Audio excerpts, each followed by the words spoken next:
Hello everyone, my name is Ankit and I am a fitness trainer. अब ये series मैं बना रहा हूँ उन लोगों के लिए जो लोग घर में बैठकर फिट रहना चाहते हैं, जिनको शौक़ है, जिनको इस चीज़ की चाहत है कि हमको कुछ ऐसा पता चल जाए, हम अपनी डाइट खुद बना पाएँ, अपने आप को बीमारी से दूर रख पाएँ, सही जो न्यूट्रिशन है वो हमें मिल पाए। उसका नॉलेज कैसे होगा? क्योंकि नॉर्मली लोग जिम ट्रेनर्स के पास जाते हैं, अपना डाइट चार्ट बनवाते हैं, अपना जो भी फिटनेस का एक्सरसाइजेस का रूटीन होता है वो सब जिम ट्रेनर्स के पास जाता है। अब कितना अच्छा होगा ये चीज़ें अगर आप खुद अपने घर पे खुद के लिए ही नहीं, अपने परिवार के लिए, अपने बच्चों के लिए ये चीज़ें कर पाए। तो इसी बेस पर मैं ये वीडियो की सीरीज़ बना रहा हूँ न्यूट्रिशन पे, ताकि आप बेसिक लेवल से लेके एडवांस लेवल तक ये चीज़ें समझ पाएँ कि किस तरीके से न्यूट्रिशन आपकी बॉडी में काम करता है और न्यूट्रिशन की कमी से किस तरीके से एक इंसान बीमार पड़ता है, और जो नॉर्मल मैक्रोन्यूट्रिएंट और माइक्रोन्यूट्रिएंट जो होते हैं उसके बारे में आगे चल के वीडियोज़ में डिस्कस करूंगा, वो कितना ज़्यादा एसेंशियल है आपकी बॉडी के लिए। ये सारी चीज़ें हम डिस्कस करेंगे और साथ में ये भी देखेंगे कैसे आप अपनी ही नहीं दूसरों की भी डाइट बना सकते हैं उनके बॉडी स्ट्रक्चर के हिसाब से, क्योंकि सबकी बॉडी एक जैसी नहीं होती है। कुछ लोग थोड़े से मोटे होते हैं, कुछ लोग थोड़े पतले होते हैं। ये जो दोनों उनका जो वेट क्लास है, ये जो उनका बॉडी स्ट्रक्चर है, इस बॉडी स्ट्रक्चर पे डिपेंड करता है कि वो किस तरीके की, कि उनको किस तरीके की डाइट की ज़रूरत है, किस तरह के न्यूट्रिशन की ज़रूरत है, ये इस चीज़ पर डिपेंड करता है। तो आप कैसे बनाएंगे, इन सब चीज़ों की भी जानकारी मैं आगे वीडियोज़ में दूंगा। अभी फिलहाल ये एक इंट्रोडक्शन वीडियो है, पहला वीडियो है न्यूट्रिशन पे, जिसमें मैं लोगों को एजुकेट करूंगा, उन लोगों को जो घर बैठकर अपने आप को एजुकेट करना चाहते हैं, सीखना चाहते हैं कैसे न्यूट्रिशन काम करता है, व्हाट इज़ न्यूट्रिशन, क्या चीज़ें एसेंशियल है आपकी बॉडी के लिए, वो सारी चीज़ें इसमें डिस्कस करेंगे। अब सबसे पहले तो मैं ये बताना चाहूँगा कि आज के टाइम में जो बहुत कॉमन प्रॉब्लम स्पेशली इंडिया में देखने को मिलती है वो है पेट निकल जाता है लोगों का, और सर पे बाल झड़ने लगते हैं। 30 साल तक बाल झड़ जाते हैं। मेरे कितने सारे दोस्त हैं वो 30 साल की एज तक, आई एम 34 ईयर्स ओल्ड, मेरे सर पे बाल सही सलामत है, मेरा पेट नहीं निकला है, मेरा पेट निकला नहीं हुआ है, और मैं एक फिजिकली फिट आदमी हूं, और मैं सोचता हूं कि मेरे साथ जितने लोग रहते हैं सभी लोग अपने आप को फिट रख सके। अब ये सिर्फ उन लोगों तक सीमित नहीं है जो लोग मेरे साथ रहते हैं, बल्कि ये उन लोगों के लिए भी है जो मेरे साथ नहीं रह रहे हैं, जो दूर रहते हैं और इन चीज़ों को सीखना और समझना चाहते हैं। तो ये वीडियोज़ मैं उन्हीं लोगों के लिए बना रहा हूँ। तो शुरू करते हैं। सबसे पहले तो माइक्रोन्यूट्रिएंट और मैक्रोन्यूट्रिएंट से दो तरह के न्यूट्रिएंट आपको कॉमनली देखने को मिलेंगे, ठीक है, मैक्रोन्यूट्रिएंट और माइक्रोन्यूट्रिएंट। अब मैक्रोज क्या होता है? आपका प्रोटीन होता है, आपका कार्बोहाइड्रेट्स होता है, फैट्स होते हैं, और माइक्रो में आपका विटामिन और मिनरल्स, वो सारी चीज़ें आ जाती हैं। तो एक एक करके ये सारे मैक्रो और माइक्रो आगे चल के वीडियोज़ में मैं ब्रेक डाउन करूँगा और आपको बताऊँगा कैसे कौन सा मैक्रोन्यूट्रिएंट बहुत एसेंशियल होता है, कहाँ से मिलता है, किन चीज़ों से मिलता है, ये सारी चीज़ें मैं आगे वीडियोज़ में बताऊँगा। फिलहाल अभी इंट्रोडक्शन वीडियो है तो सिर्फ इतना बताऊंगा कि मैक्रोन्यूट्रिएंट आपके लिए बहुत ज़रूरी होता है, और माइक्रोन्यूट्रिएंट भी बहुत ज़रूरी है, लेकिन मैक्रोन्यूट्रिएंट ज़्यादा ज़रूरी होता है डेली लाइफ के लिए। क्यों?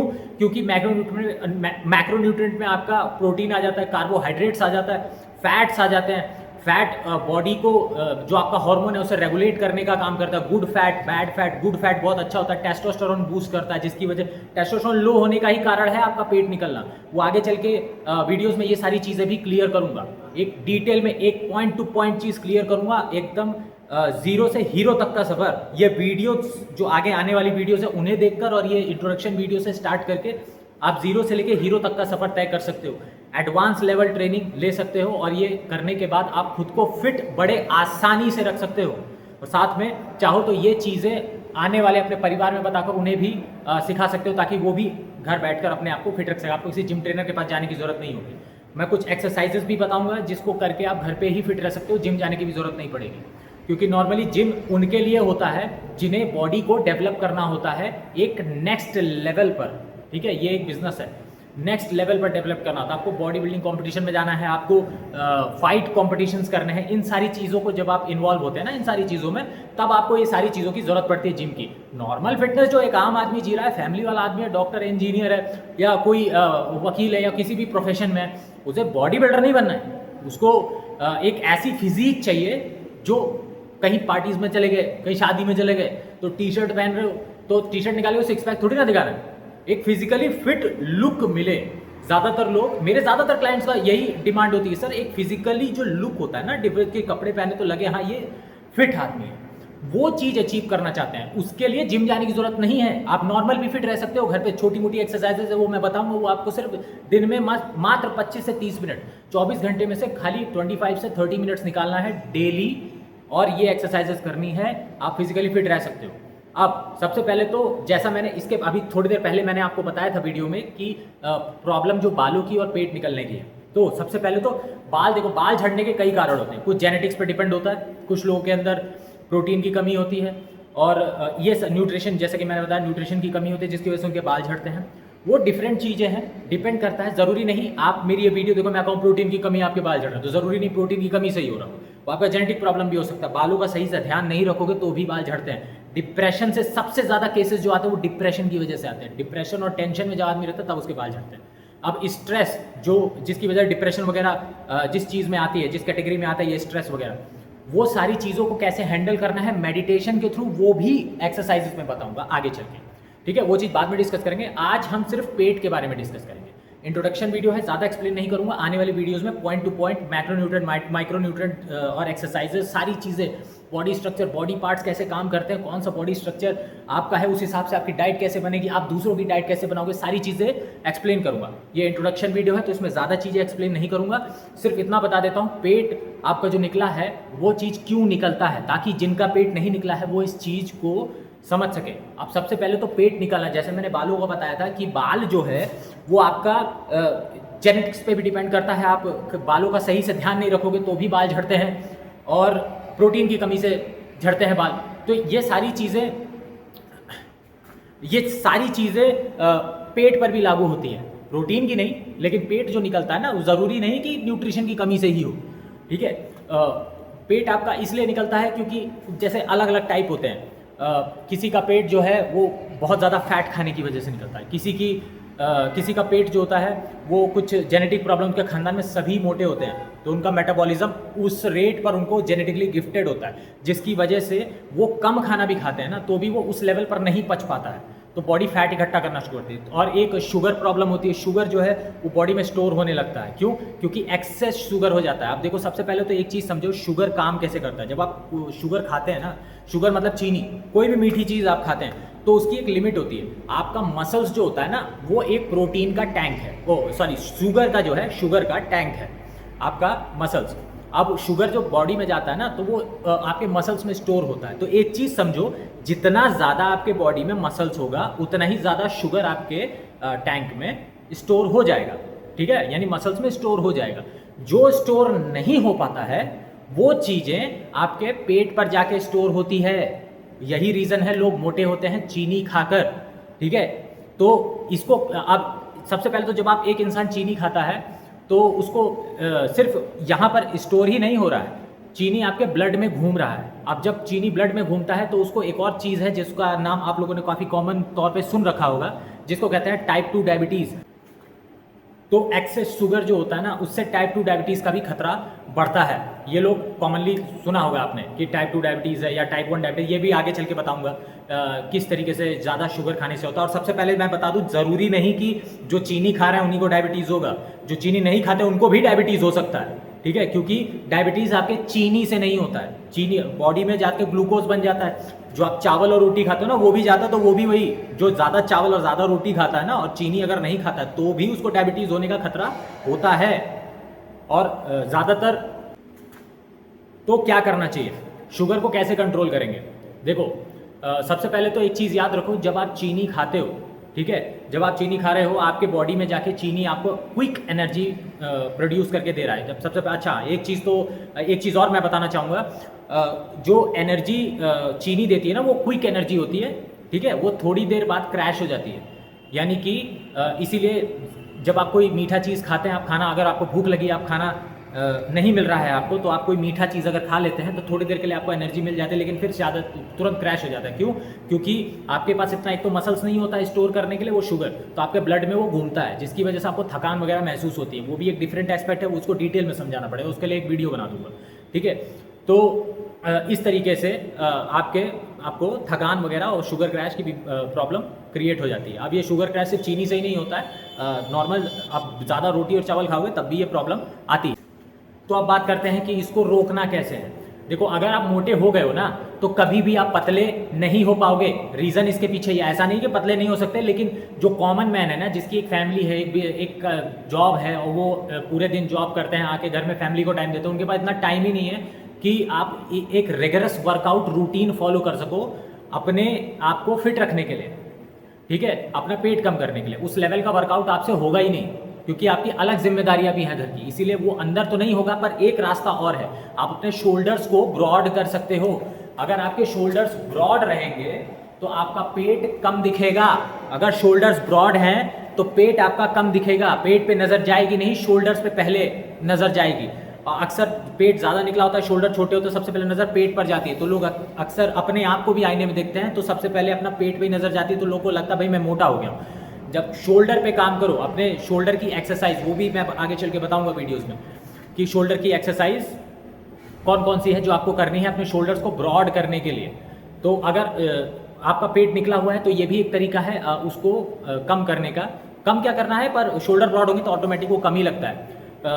और एक तो ये रीज़न है, और दूसरा पेट अगर आपका बहुत ज़्यादा नहीं निकला है, बहुत ज़्यादा बाहर नहीं है, थोड़ा सा अंदर है, पर उसको आप अंदर करना चाहते हैं, तो यहाँ पर एक चीज़ है जिसे हम कहते हैं कैलोरी काउंटिंग। अगर आप कैलोरी काउंट करके खाते हो, पैकेट आप कोई खरीदते हो, कोई भी खाने वाली चीज़ जिसका पैकेट खरीदो उसके पीछे ना न्यूट्रिशनल इन्फॉर्मेशन और इंग्रेडिएंट्स का लिस्ट लिखा रहता है, कितने ग्राम क्या क्या चीज़ें हैं उसमें, प्रोटीन कितना है, फैट कितना है और शुगर कितना है, ये सारी चीज़ें उस पर लिखी होती हैं। तो उसको कैलकुलेट करो, उसको एक जगह मोबाइल में या किसी कहीं पे नोट करो कि आपको कितने ग्राम, कितना क्या चीज़, कितने मात्रा में आपको चाहिए, ठीक है। उस हिसाब से आप अपना खुद का रूटीन बना सकते हो, कितना खाना आपको एक दिन में खाना है, और उतनी कैलोरीज आप खाने से लेकर ये कैलकुलेट करोगे कि जब आप एक्सरसाइज करने आ रहे हो तो वो कितनी कैलोरीज आप बर्न कर रहे हो, ठीक है। उसमें आपको क्या करना है, अब इसमें डिफरेंस क्या है, कैलोरीज आपको ज़्यादा बर्न करनी है और कैलोरीज कम कंज्यूम करना है। जब आप कम कैलोरीज खाना शुरू कर दोगे ना तो क्या होगा कि मान लो आपने एग्जाम्पल से बताता हूँ, मान लो आपने 2000 कैलोरीज आपने खा लिया, ठीक है। अब एक्सरसाइज से अगर आप 3000 कैलोरीज बर्न करने वाली एक्सरसाइज करते हो तो 2000 तो आपने जो खाया वो बर्न हो गया। 1000 कैलोरीज कहाँ से आ रही है, ये जो आपका स्टबन फैट है ना, स्टबन फैट जो पेट पर इकट्ठा हुआ है आपके चीनी खाने से, जो मैंने बताया था मसल्स में स्टोर नहीं होता तो यहाँ जाके स्टोर हो जाता है, वो जो सारी चीज़ें बताई थी ना, उस फैट का इस्तेमाल बॉडी करने लगती है इमरजेंसी में। वो स्टबन फैट इसीलिए कहते हैं, वो जल्दी जाता नहीं है, वो इमरजेंसी में ही जाता है, बॉडी उसको लास्ट में यूज़ करती है, इसीलिए उसको स्टबन फैट कहते हैं। तो यहाँ पर जो फैट है ना उसका इस्तेमाल करने लगती है, उसके लिए थोड़ी सी प्रॉब्लम होती है बॉडी में, ठीक है। बॉडी जल्दी इस्तेमाल नहीं करती। आपको मान लो अगर आपको मैं कह दूँ कि आपको कम खाना खाना है तो आपको इतनी भूख लगेगी पूरी दिन कि आपसे कंट्रोल नहीं होगा, कोई भी खाने वाली चीज़ दिखेगी आप उसे खा लो, ठीक है। इसीलिए कहते हैं वेट लूज करना बहुत मुश्किल होता है, वेट गेन करना उसके कंपैरिजन में मुश्किल तो वेट गेन भी है, पर वेट लूज से ज़्यादा वेट गेन करना आसान हो जाता है, क्योंकि उसमें सिर्फ खाना रहता है, छोड़ना कुछ नहीं रहता है, ठीक है। ज़्यादा आप खा नहीं पाओगे, लेकिन अगर टेस्टी खाना आपको बार बार मिल रहा है, आप अफोर्ड कर सकते हो, तो कौन नहीं खाना चाहेगा, ठीक है। तो आप अपनी डाइट बढ़ा सकते हो, अपना कार्ब्स इनटेक और फैट इनटेक बढ़ा सकते हो, उससे आपका वेट वगैरह क्लियर हो जाएगा, बढ़ जाएगा, जो आपका रिक्वायरमेंट वेट है वो इंक्रीज हो जाएगा। तो इस तरीके से आप अपना वेट मैनेज कर सकते हो। और आपको अगर वेट इंक्रीज करना है तो कैलोरी बढ़ा दो और एक्सरसाइज कम कर दो। अगर आपको वेट गिराना है तो एक्सरसाइज ज़्यादा कर दो, यानी कैलोरी बर्निंग ज़्यादा कर दो, और जो आपका कैलोरी इनटेक है उसे कम कर दो। इस तरीके से आप वेट गेन या लूज कर सकते हो, लेकिन इसका भी एक प्रॉपर तरीका होता है। ऐसा नहीं है कि अगर आपको वेट लूज करना है तो आप 3000 कैलोरी खा रहे हो तो 4000 वाली एक्सरसाइज कर लो, ज़रूरी नहीं होता है। देखो, बॉडी यहाँ वाला फैट का इस्तेमाल बहुत कम करती है। सबसे पहले वेट जो है ना आपके चेहरे या गाल से जाता है। लोग कहते नहीं है, अक्सर आपने देखा होगा जब मम्मी के पास आप जाते हो काफ़ी दिन के बाद, तो मम्मी अक्सर क्या बोलती है, चेहरा सूख गया है, बच्चे को खाना नहीं मिल रहा। क्यों? क्योंकि चेहरा साफ दिख रहा है, पेट नहीं दिख रहा है, यहाँ पर फैट जमा रहेगा, चेहरा सूख जाएगा। वो इसलिए क्योंकि फैट सबसे पहले यहाँ से जाता है।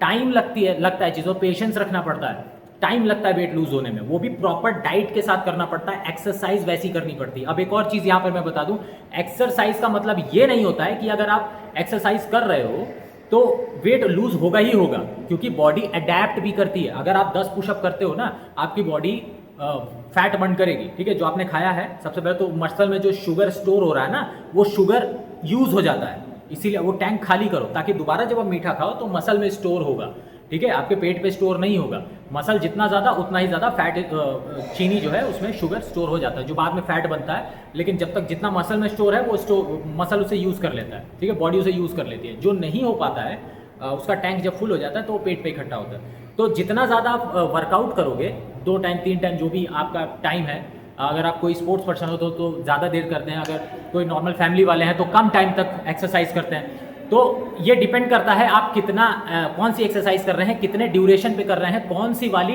एक्सरसाइज रूटीन फॉलो कर रहे हैं। कई तरीके की होती है, HIIT होती है, HIIT होती है, आपका GBT होता है, बहुत सारी training program. Push pull leg ज़्यादातर जिम में कॉमन पुश पुल लेग है, पता नहीं क्यों करवाते हैं, पर सबको पुश पुल लेग की जरूरत नहीं होती है, ठीक है। नॉर्मल आदमी को पुश पुल लेग की जरूरत नहीं है। पुश पुल लेग 3 दिन आप पुश कराओगे, 3 दिन आप पुल कराओगे और लेग फिर लास्ट में लेग कराओगे, इसकी ज़रूरत पड़ती नहीं है। अब नॉर्मल जो PT एक्सरसाइजेज है ना, उससे भी वेट लूज किया जा सकता है, थोड़ा सा वजन कंधे पर लेकर चलने से। अगर आप बैग में 2 लीटर की बोतल रख लेते हो पीठ पर और बैग टांग लेते हो और थोड़ा सा सीढ़ी ऊपर नीचे चढ़ के उतर लेते हो ना, तो भी आपका वेट लूज होगा, बस थोड़ा सा डाइट मेंटेन करके चलनी पड़ेगी, ठीक है। इसमें पुश पुल लेग की जरूरत नहीं। इसीलिए मैंने इस वीडियो को स्टार्टिंग में कहा था कि अगर आपको वेट लूज करना है तो जिम जाने की जरूरत नहीं है, एक प्रॉपर ट्रेनिंग रूटीन फॉलो करके आप वेट लूज कर सकते हैं, राइट।